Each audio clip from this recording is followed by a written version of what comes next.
a flame here, and I'm going to be talking about one thing, and this is going to be the debate about supercars on Grand Theft Auto Online.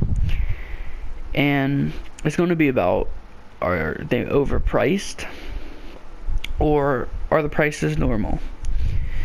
So here's what I'm going to be saying. For one, they are more expensive than they used to be, which is obvious. But are they overpriced is going to be the real question. And honestly, I'm going to say no.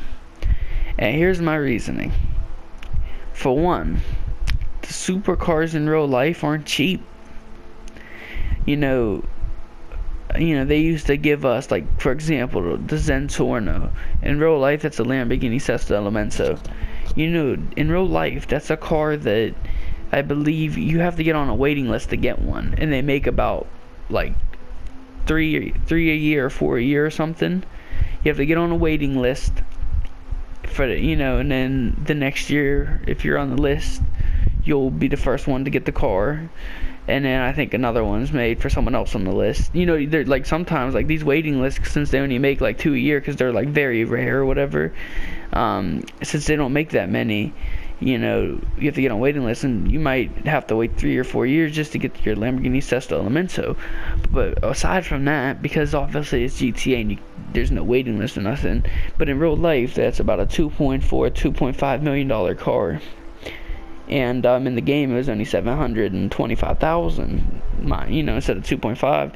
So I think Rockstar is wise. They're making their prices more like real life, like what the car should be. And I can't really disagree with them. But here's my other reasoning. It's not just against real life prices, which that's one of my reasonings, though, because you should have your cars. If they're expensive in real life, make them just as expensive in the game. But here's the other thing. The cars are getting more and more advanced. Alright? They're getting more advanced than they used to be. The Zentorno, for example, the interior, now I know on PS3 there wasn't any first person, so I understand that. But on PS4 there is first person. The interiors of the new cars are a lot better than the olds. They put a lot more detail into them, and you could do things like customize the trim, and you can, if it's a Benny's car, of course there's a lot more than that, but there's only, I believe, 2 Benny supercars. But I'm saying, as far as the regular supercars go, you can customize the trim and do other things like that. Not on top of the trim, though, they put effort into customizing the seats and giving you a nice looking steering wheel, and just a lot more. And the Zentorno and other cars that were real cheap, the Cheetah, none of them have that. And I hope you get where I'm going with this. And then they're also adding cars with pop-up spoilers, a lot more customization than the older cars had. The cars are getting a lot better. And it's just, that's all there is to it, really. And they still give us some cheap cars. You got the Banshee 900R, for example. I think that's one of the top supercars. I'm pretty sure it's like one of the fastest. It's up there. By no means is the Banshee 900R slow. Buy the car for 100K, and then I think it's like 105K to be exact. And after that, I believe it's 540,000. I make it a Benny's custom supercar. So that means that it's about 600 some thousand, 645,000 to buy the initial supercar. That's cheaper than the Zentorno was. Then you got all this extra upgrade at your disposal. That is the example. And I know that car's not super recent, but I'm saying it's pretty decently recent, and it's a supercar that they added. And it's just, they still give us decently priced cars, and like I said, it's only a Dodge Viper. That's why it was only that much.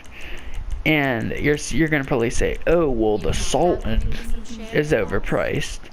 In real life, the Sultan is a Subaru 22B. If you're not in the tuner world like me, probably you're like a Subaru.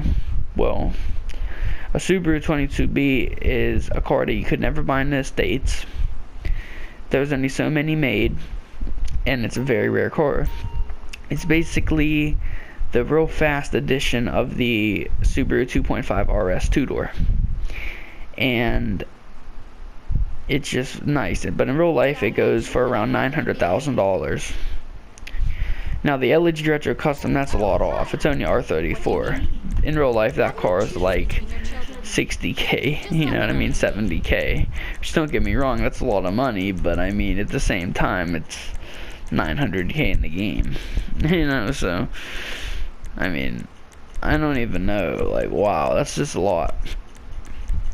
But, anyways, I just wanted to make this video because I want to let you guys know Rockstar's prices are not overaged.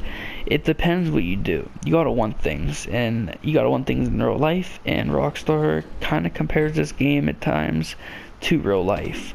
And you gotta want things in the game too. And the only way you get things in real life is working for them, making money. But, you know, you gotta do things to make that money. Rockstar gives everybody enough ways to make money in this game. Between all of the MC businesses, and then they gave us all those CEO businesses, and now the bunker business, like where the gun running, and that's the newest. Those are all easy. You know, and it's just you do those missions and you get your money, and that's really it. People are making it way too hard. They're like, oh, I don't got time to grind. Well, then obviously you shouldn't even be fucking with the game. You know what I mean? Or if you don't have time to grind, then just deal with either buying a shark card, or what you can do is you could live a decent life and, you know, just have fun in the game, I guess. You know, it really comes to that. You know, you can, if you really want, and here's the way I look at GTA. You can either be high-end, or high class, middle class, and low class. Low class, I would classify as somebody that has about a 2-car garage, or, you know, or a 10-car garage, but that's it. They live in a garage. Or they have one of the cheapest houses in the game with like a 2-car garage on it. That's what I consider low class. Either a 10-car garage, or, you know, any garage as a matter of fact, or a house that has a 2-car garage. There's low class. And then you could have your like Buffalo in there from the street or something. Oh, that's all low class. Middle class. Now this is where it gets interesting, because middle class is something that a lot of people in GTA should appreciate, because it's easy to become middle class. You know, you could do a heist and become middle class. You know what I mean? The Pacific Standard, one heist, bam, become middle class. Pretty much, at least. That would be having about any high-end apartment. So from a 200K Del Perro, or no, I think the cheapest one's 240K, and that's on Alta Street. But anyways, you can have a 240K apartment up to a 400K apartment. Because those were the first ones in the game. I'd consider that middle class. And then after that, I would consider you having like either just one car basically, maybe two, but most preferably maybe like somewhere around the price range of a Massacro. But you can go up to about an Entity and still be middle range or middle class, because then you only have like one car, you know what I mean? You have a decent apartment, not the best, you get what I'm saying here, you feel the drift? So that's all middle class.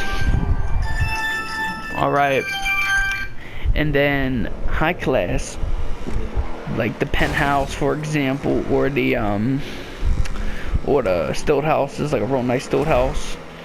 And then a bunch of cars, you know, some Pegasus vehicles. That's all high life. Anyways, though, you pick your life in the game. Choose the grind, choose the not. The prices are not priced, and they're reasonable. And you just gotta learn to deal with it. Anyways, this be your boy Flame. I'll catch you on the next vid. Anyways, deuces. I just had to make this rant video because, you know, it just seemed like everyone was saying like, oh, this and that, blah, blah, blah. Nah, dog, you're good. Just grind, do what you need to do, get your money. Anyways, this is your boy Flame signing out. Peace.